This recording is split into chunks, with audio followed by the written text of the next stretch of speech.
تو دیکھیے بچوں، ہم جو ہے سائنس 10ویں جماعت سائنس اور ٹیکنالوجی اس بارے میں جو ہے معلومات حاصل کرنے والے ہیں.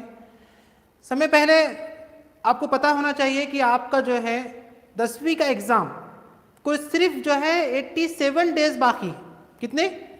87 دن باقی. اگر یہاں سے اگر آپ دیکھتے ہیں، اگر فروری جو اس مہینہ ہے یہ 28 کا مہینہ ہے، اس کے بعد مارچ 31 دن باقی ہیں، اور جو ہے اپریل کی 29 سے آپ کے ایگزام.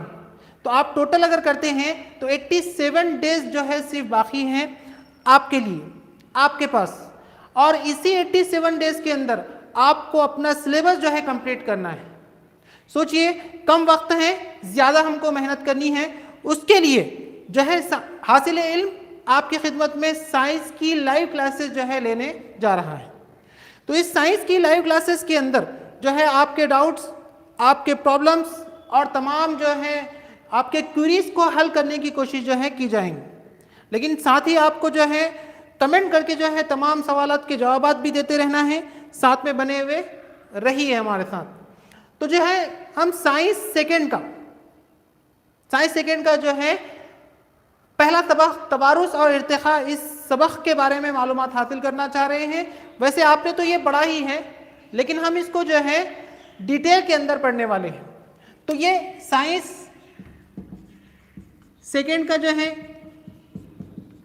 پہلا چیپٹر توارث اور ارتقاء. سبق شروع کرنے سے پہلے سبق کے میننگ، سبق کے مطلب جو ہے ہم کو سمجھنا ضروری ہے. دیکھیے، جیسا آپ کوئی سیریل دیکھتے ہیں، کوئی فلم دیکھتے ہیں، تو اس سیریل کے اندر، اس فلم کے اندر جو سب میں پہلی چیز جو دیکھی جاتی ہے وہ ہے نام، ہے نا بچوں؟ تو جب آپ نام دیکھتے ہیں تو اس سے آپ کو اندازہ لگتا ہے کہ پوری پکچر، پوری فلم، پورا ڈرامہ کس پر منحصر رہے گا. مثال کے طور پر جو ہے بالویر اگر آپ دیکھتے ہیں، ہے نا، یا تارک مہتا کا الٹا چشمہ اگر دیکھتے ہیں، تو آپ کو ڈرامے کے نام سے پتہ چلتا ہے کہ ساری کی ساری کہانی اس کیریکٹر کے اوپر ہے. بالکل ویسے ہی ہمارا جو سبق ہے، ہمارا جو ڈرامہ ہے، وہ ہے توارث اور ارتقاء. تو سب میں پہلے ہم سمجھتے ہیں کہ توارث اور ارتقاء کسے کہتے ہیں.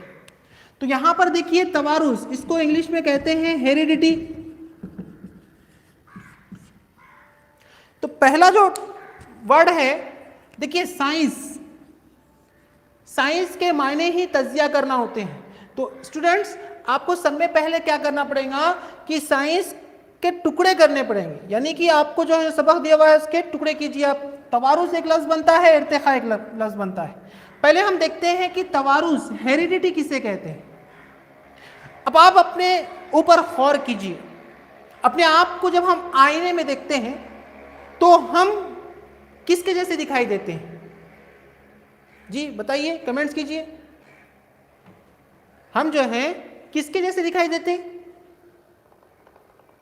ہم اپنے پیرنٹس کی طرح دکھائی دیتے ہیں، ہے نا. بالکل ہم اپنے پیرنٹس کی طرح، یا تو ہم ممی کی تھوڑی کی خصوصیت ہم کو دکھائی دیتی، تھوڑی ابو کی ہم کو خصوصیت دکھائی دیتی ہے. تو یہ خصوصیت آخر ہم تک آئی کیسے ہیں؟ تو وہ ہے توارث، یا ہم اس کو وراثت کہتے ہیں. یعنی ایک نسل سے دوسری نسل میں خصوصیت کو منتقل ہونے کا عمل توارث کہلاتا ہے، ہیریڈیٹی کہلاتا ہے نا. جو والدین کے اندر خصوصیت تھی، اب والدین کے اندر آدھی خصوصیت ابو سے اور آدھی خصوصیت جو ہے امی سے، مدر اور فادر کی جو ہے خصوصیت منتقل ہوتی ہے بچوں کے اندر. اور اس طریقے سے ہم جو ہے اپنے والدین کے جیسے دکھائی دیتے ہیں.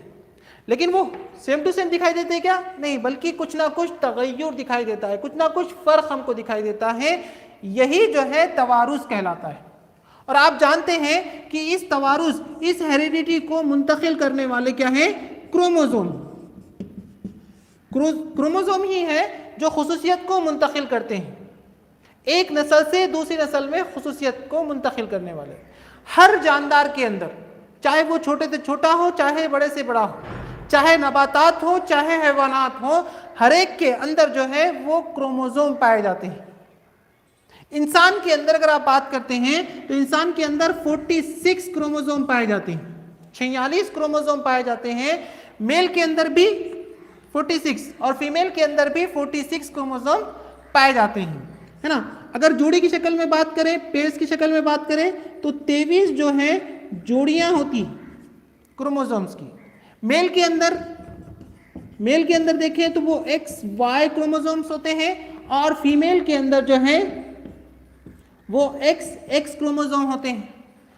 اب یہ میل اور فیمیل کے ملنے سے جو ہے نیا جاندار پیدا ہوتا ہے. آدھی خصوصیت میل سے آدھی خصوصیت فیمیل سے منتقل ہوتی ہے. تو اس طریقے سے یہاں پر جو ہے گیمیٹس تیار ہوتے ہیں اور یہاں سے اس طریقے سے جو ہے آدھی خصوصیت میل سے، ٹھیک ہے. یہاں پر اگر جو ہے وائی آتا ہے میل سے تو کروموزوم ہی کیا ہے خصوصیت کو منتقل کرتے ہیں. یہی بات سمجھ میں؟ کیا آپ کو آواز کلیئر آ رہی ہے؟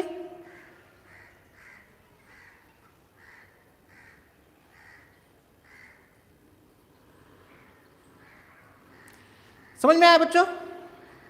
توارث تو اس طریقے سے والدین کی خصوصیت بچوں کی خصوصیت پھر ان کے جو ہے بچوں میں، اس طریقے سے خصوصیت کو منتقل ہونے کا عمل توارث یا ہیریڈیٹی کہلاتا ہے.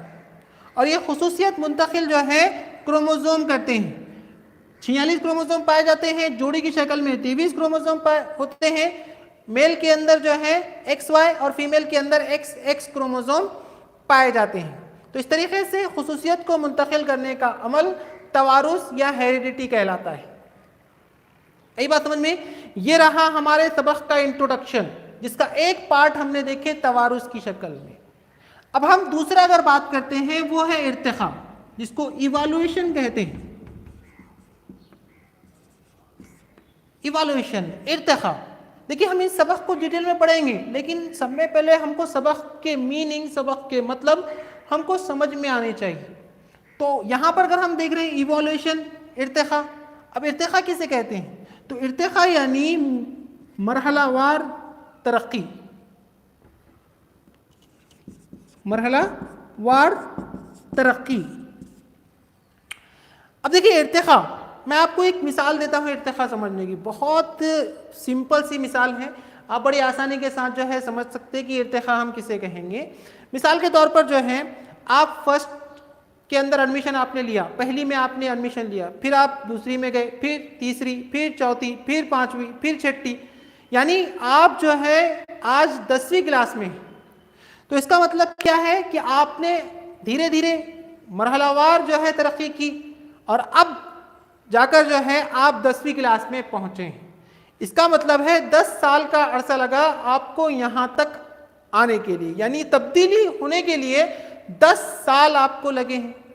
اسی طریقے سے جانداروں کے اندر، یعنی جو جاندار ہم آج دیکھ رہے ہیں ان کی ابتدا اور وہ جو ہے کس طریقے سے تبدیل ہوئے ہیں، یہ ارتقاء کہلاتا. سمجھ میں آ رہی بات؟ تو ارتقاء یعنی جو مرحلہ وار ترقی ہوتی رہی اور چینجز ہوتے رہے، وہ ارتقاء جو ہے کہلاتا ہے. جس طریقے سے چینجز ہمارے اندر ہوتی ہے. دیکھیے اللہ تعالیٰ نے انسان کے اندر وہ تجسس رکھا ہے، وہ مادہ رکھا ہے کہ وہ سوچتا ہے، غور و فکر کرتا ہے. جو اپنے اطراف میں چیزیں ہوتی ہیں، جو اپنے اطراف میں ہم دیکھتے ہیں، تو جب اس نے دیکھا کہ تمام جاندار، تمام نباتات، تمام حیوانات کی ابتدا کہاں سے ہوئی، کیسے جو ہے یہ وجود میں آئے ہوں گے، تو جب اس نے تحقیق کی، ریسرچ کی، کئی سائنسدانوں نے اپنے نظریات کو رکھا، تب وہ اس نتیجے پہ پہنچا کہ ان کی ارتقاء جو ہے وہ کسی ایک جاندار سے ہوئی. پھر اس نے تصور دیا ارتقاء کا. کیا تھا ارتقاء، کیسے جو ہے یہ ہوا، یہ ہم اس جو ہے سبق کے اندر دیکھنے والے ہیں. تو بالکل آپ بنے رہیے. انٹروڈکشن ہے ہمارا، تھوڑا سا ہمارا فرسٹ جو ہے یہ لائیو سیشن تھا، جس کے اندر بہت ساری ٹیکنیکل چیزیں ہمارے سامنے آ رہی ہیں. ٹھیک ہے، لائیو سیشن کیسے چل رہا ہے، جو ہے بیچ میں ہم کو جو بھی مشکلات آ رہی ہیں، تو آپ بالکل گھبرائیے نہیں، تھوڑا سا آپ سپورٹ کیجئے. انشاءاللہ لائیو سیشن کا یہ مرحلہ ہم جاری رکھیں گے اور تمام جو آپ کو تفصیلی معلومات ہے وہ آپ کو دیتے رہیں گے. تو چلیے ہم سب میں پہلے آپ کے کمنٹس لیتے ہیں کہ کیا آپ کو سبق کا نام. دیکھیے اسٹوڈنٹس، جب تک آپ کو سبق نہیں سمجھیں گا آپ کو کچھ نہیں سمجھیں گا. جس طریقے سے ہم سب میں پہلے کوئی ڈرامے کی نام دیکھ کر جو ہے سمجھتے ہیں کہ اس